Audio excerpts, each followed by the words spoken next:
Bonjour, bienvenue dans ma bibliothèque. Nous sommes à Montréal le 18 janvier 2014. À quelle catégorie de personnes appartenez-vous? Êtes-vous de ces gens qui d'emblée accordent leur confiance aux autres? Ou bien êtes-vous de ces gens à qui il faut sans arrêt démontrer que nous sommes dignes de votre confiance? Pour ma part, moi j'appartiens à la première catégorie. Je suis comme un enfant.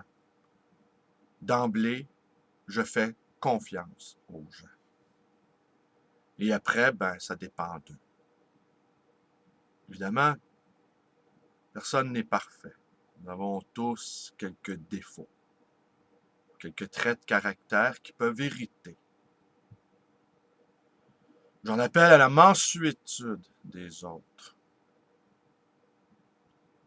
Et moi-même, je me dois d'être tolérant à l'égard des travers et des petits défauts de certains de mes proches.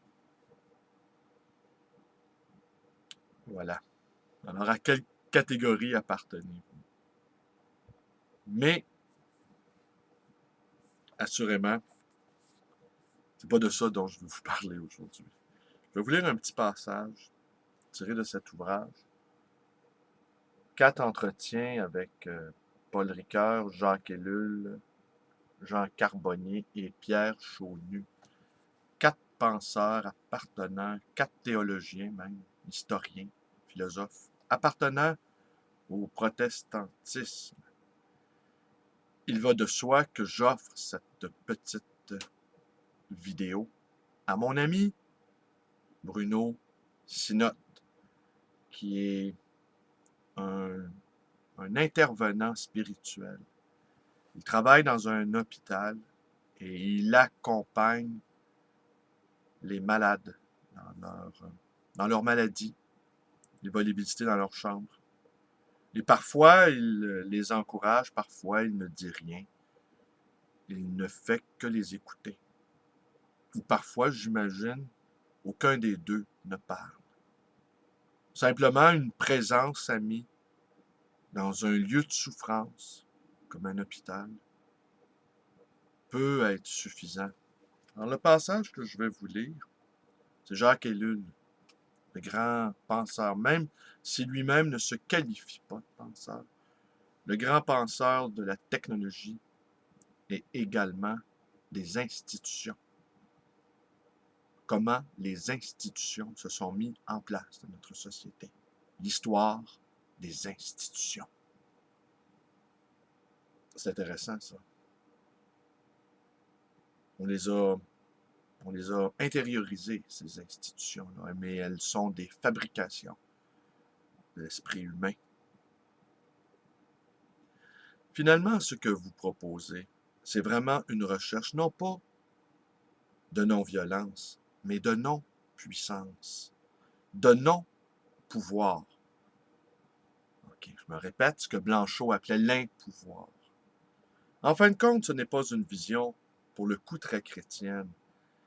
Et n'est-ce pas le cœur du message chrétien que de s'avancer vers les autres avec un pouvoir de contestation, de protestation, mais sans armes ni armure?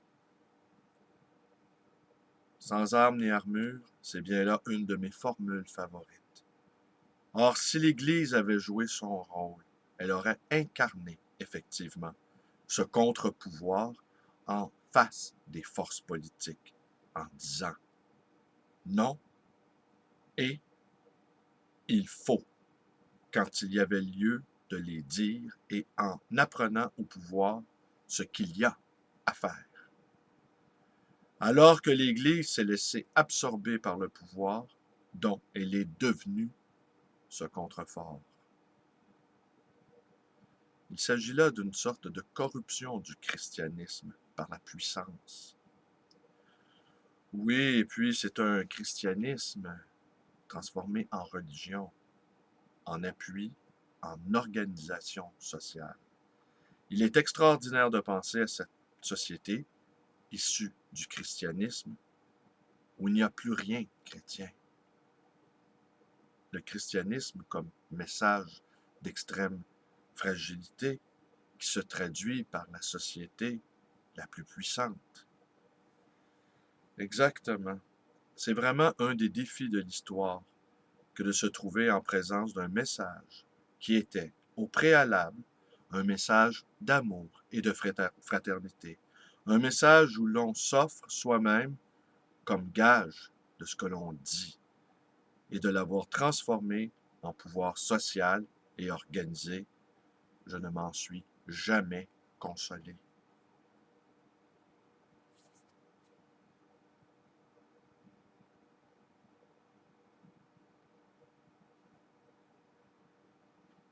Un tout petit. Votre œuvre se prête vraiment à tous les malentendus possibles. Je prends l'individu comme exemple. Vous êtes assurément l'un des plus grands témoins de l'individu, et on peut dire que l'individualisme triomphe dans notre société. Est-ce que cela vous convient? Cela ne correspond absolument pas à ma conception de l'individu. L'individualisme triomphe, mais cela signifie surtout que chacun peut avoir sa bagnole, y être enfermé et isolé des autres. Je ne crois pas qu'un individu se résume à cela. De même que l'on emploie la voiture, cela signifie qu'on fait partie de la masse des gens qui utilisent la voiture. Pour moi, l'individu, c'est celui qui a, suivant l'étymologie, une personnalité qui n'est pas divisée. Or, moi, je constate que ces gens que l'on estime être des individus sont des gens éparpillés, éparpillés entre leur travail, leurs distractions, leurs voyages, etc. Si tout le monde avait été d'accord avec vous, qu'est-ce que vous auriez fait? Eh bien, j'aurais écrit autre chose. Qu'est-ce que vous voulez? Je n'ai jamais cherché l'accord. Je ne dis pas que je privilégie le désaccord. Cela m'était indifférent. Mais je me suis toujours méfié quand il pouvait y avoir une adhésion trop facile ou trop massive. On peut dire que vous avez des disciples.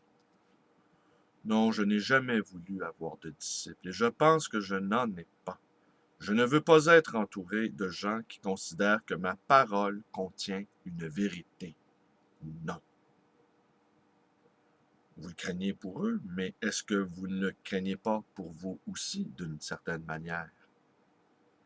Je le crains pour moi aussi, parce que forcément, on se laisse influencer par un groupe qui pense comme vous, au point qu'on risque de ne plus penser par soi-même. Cela, j'ai essayé de l'éviter toute ma vie.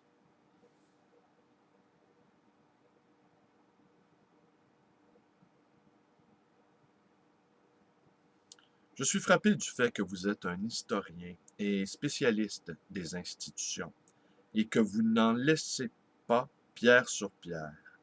C'est un peu curieux. L'institution, c'est aussi ce qui fait durer les sociétés, la vie en commun. Je vous répondrai par le vers célèbre, car je la connais trop pour n'en avoir pas peur. Mais effectivement, ce que j'ai vu dans l'histoire des institutions, c'est à quel point l'institutionnalisation détruit la capacité d'invention de l'homme. Je pense simplement, par exemple, à la création des coutumes au Moyen Âge où, effectivement, chaque groupe se créait les règles indispensables pour vivre. Et puis, à un moment, le pouvoir central a dit, tout ça, c'est très bien, mais c'est beaucoup trop flou, beaucoup trop vague, beaucoup trop diversifié. Nous allons rédiger les coutumes. À partir de ce moment, on est entré dans le cadre institutionnel.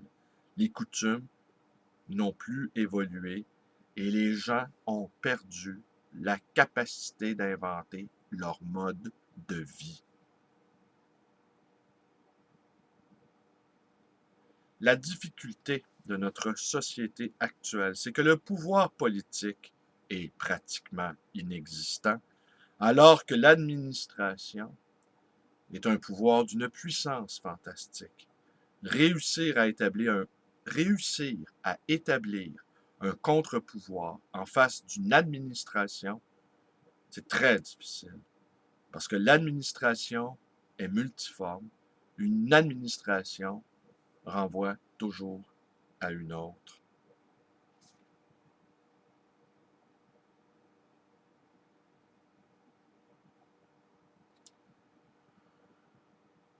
Ouais. Ben voilà. Je vous remercie d'être avec moi. Alors, je vous remonte le livre à l'écran si jamais ça vous intéresse. Paul Ricard, Jacques Ellul, Jean Carbonnier et Pierre Chaunu. Alors, si mes vidéos vous plaisent, abonnez-vous à ma chaîne. Vous pouvez également aller visiter ma page Facebook, une page d'amis lisants, où on y trouve à la fois des commentaires politiques et également des commentaires littéraires. Littérature étant ma première et ma grande passion. Vous pouvez également me téléphoner dans le 514-736-0999 et vous pouvez également me rendre visite à cette librairie d'occasion et d'anciens. Livre voyageur dans le quartier Côte-des-Neiges à Montréal. Merci. Bonne journée à tous.